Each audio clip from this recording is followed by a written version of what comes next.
যারা আহলে হাদিস এরা তো সব নিয়েই গেছে, সব হক সুন্নাহ এদের কাছে, কারো মুখের কোনো কথা এদের কাছে কোনো দাম নাই। আপনি যত হকের কথা বলেন এদের দলই নাকি ঢুকতে হবে। আসসালামু আলাইকুম ওয়া রাহমাতুল্লাহি ওয়া বারাকাতুহু। সুপ্রিয় দর্শক শ্রোতা, যে যেখান থেকে আজকের ভিডিওটি দেখতেছেন সকলকে জানাই আন্তরিক মোবারকবাদ। প্রিয় দর্শক, মুফতি মিজানুর রহমান আজহারী সাহেব তিনার সংক্ষিপ্ত কিছু কথা শুনেছেন। তিনি একটি দলকে কেন্দ্র করে কিছু কথা বলেছেন। দলটির নাম হচ্ছে আহলে হাদিস দল।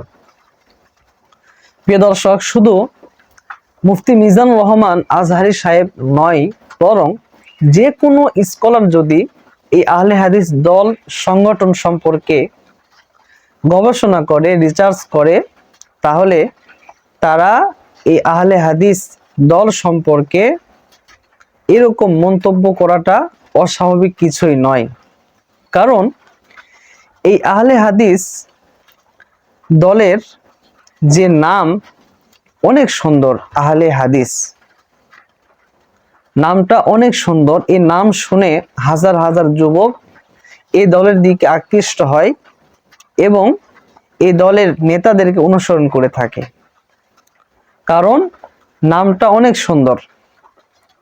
যদি নাম অনেক সুন্দর হয় আর যদি ভিতরে সুন্দর কিছু না থাকে, তাহলে বিষয়টি আসলেই অন্যরকম।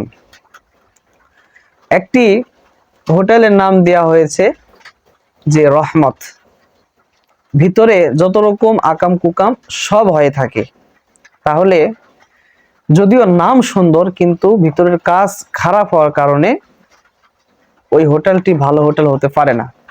ঠিক এমনই ভাবে আহলে হাদিস এই নামটি অনেক সুন্দর, কিন্তু তারা যদিও উপরে উপরে স্লোগান দিয়ে থাকে, আসুন আমরা সহিহ হাদিসকে অনুসরণ করব, তাদের স্লোগানটা অনেক সুন্দর, নামটি অনেক সুন্দর, কিন্তু ভিতরগত অবস্থা হলো তারা সহিহ হাদিসকে অস্বীকার করে। অর্থাৎ যে হাদিসগুলো তাদের মতের সাথে মিলে যায়, তাদের মস্তকের সাথে মিলে যায়, সেগুলো হাদিস মানুষদেরকে অনুসরণ করতে বলে, মানুষদেরকে অনুসরণ করতে বাধ্য করে। আর যে সমস্ত হাদিস তাদের মতের সাথে মিলে না, মতের অমিল হয়, যদিও হাদিসগুলো বিশুদ্ধ, তখন তারা মতের সাথে না মিলার কারণে ওই বিশুদ্ধ হাদিসগুলোকে অস্বীকার করে বসে। যেমন বুকের উপর হাত বাঁধার হাদিস, এই হাদিসটি সুস্পষ্টভাবে প্রমাণিত যে দুর্বল একটি হাদিস। বুকের উপর হাত বাঁধার যত হাদিস রয়েছে সবগুলোই দুর্বল। এটা আমার কথা নয়, শাইখ বাশার বিন হায়াত আলী, যে বাশার তাদের মধ্যে একজন শাইখ, এই বাশার নিজে স্বীকার করেছে, ইউটিউবে সার্চ করলে আপনারা পেয়ে যাবেন। তো বুকের উপর হাত বাঁধার হাদিসটি তাদের নিকটে বিশুদ্ধ সহিহ।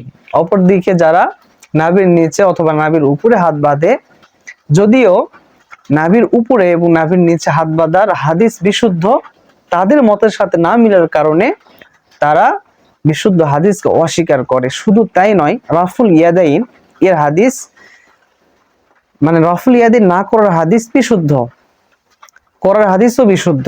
তারা রাফুল ইয়াদাইন করার হাদিসকে অনুসরণ করতে গিয়ে রাফুল ইয়াদাইন করতে হবে না এর পক্ষে যে হাদিস রয়েছে তারা অস্বীকার করে বসে।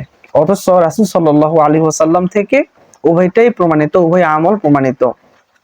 আর লক্ষণীয় বিষয় হলো এই সমস্ত ইখতিলাফি মাসলা মাসাইল সমাধানকৃত সেই মুস্তাহিদ ইমামগণের সময়, মুস্তাহিদ ইমামগণ এগুলো হাদিস নিয়ে গবেষণা করে মতবিরোধ হয়েছে সেখানে এবং সমাধানও হয়ে গেছে।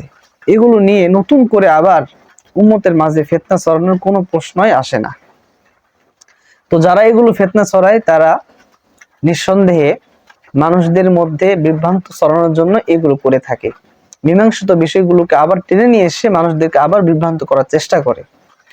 আল্লাহ তাআলা তাদেরকে হেদায়েত দান করেন। উলামায়ে দেওবন্দ ফিকে হানাফির আলেমগণ যে সমস্ত হাদিসের উপরে আমল করে, যেভাবে আমল করে, সবগুলো হাদিস কিন্তু বিশুদ্ধ এবং যেভাবে আমল করে প্রত্যেক আমলগুলো কিন্তু হাদিস অনুযায়ী হয়ে থাকে, তাদের মতের সাথে না মিলার কারণে তারা কিন্তু অস্বীকার করে। তো যারা হাদিসকে অস্বীকার করে তারা কোনোদিনও আহলে হাদিস হতে পারে না, তারা হচ্ছে বাতিল এবং ফিতনাবাজ। প্রিয় দর্শক, এই কারণেই মুফতি মিজানুর রহমান আজহারী সাহেব যখন দেখলেন এই কথিত আহলে হাদিস দলটির ভিতরগত অবস্থা, তিনি তাদের থেকে মানুষদেরকে সতর্ক করে দিলেন। সুতরাং আপনাদেরকে সতর্ক থাকতে হবে, সচেতন থাকতে হবে।